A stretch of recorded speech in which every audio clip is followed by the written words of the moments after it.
আসসালামু আলাইকুম। আশা করি সকলে ভালো আছেন এবং সুস্থ আছেন। আজকে আমি তৈরি করব আলুর পাকোড়া।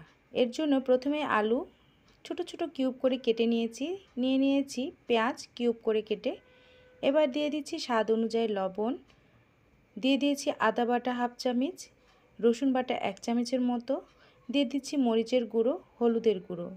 অবশ্যই আপনারা আপনাদের স্বাদ অনুযায়ী ঝাল এবং লবণটা ব্যবহার করবেন। দিয়ে দিচ্ছি হাফ চামচের মতো ধনিয়া গুঁড়ো, দিয়ে দিব এবার 1.5 চামচ থেকে 2 চামচের মতো বেসন, 1 চামচ দিয়ে দিচ্ছি চালের গুঁড়ো, দিয়ে এবার দিয়ে দিব 1 চিমটি পরিমাণ জিরা, দিয়ে দিচ্ছি চিলি ফ্লেক্স 1.5 চামচ পরিমাণ, দিয়ে এবার ভালোভাবে মিক্সড করে নিব। আমি একটু যেহেতু ঝাল ঝাল পছন্দ করি, যার কারণে ঝালের পরিমাণটা একটু বাড়িয়ে দিয়েছি।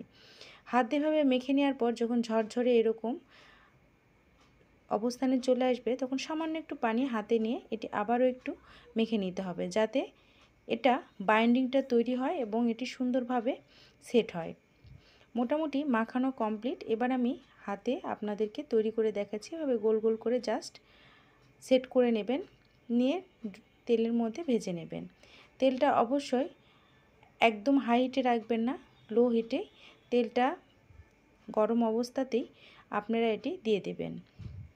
খুব বেশি হিটে দিলে ভেতরের অংশটা কাঁচা থেকে যাবে, আলুটা সুন্দরভাবে কুক হবে না, যার কারণে আমি অল্প হিটে এটি ভেজে নেব।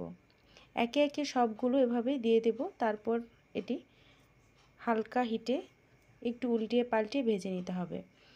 আশা করি আমার এই রেসিপিটি আপনাদের ভালো লাগবে। যদি ভালো লেগে থাকে আমার চ্যানেলটিকে অবশ্যই সাবস্ক্রাইব করতে ভুলবেন না, আর ফেসবুক পেজ থেকে দেখে থাকলে অবশ্যই পেজটিকে ফলো দিয়ে আমার পাশে থাকবেন।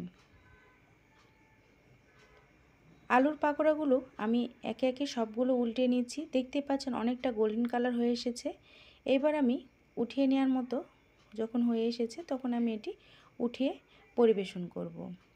এই রেসিপিটি খুবই অল্প সময়ের মধ্যে 10 মিনিটের মধ্যে আপনারা তৈরি করে পরিবেশন করতে পারেন।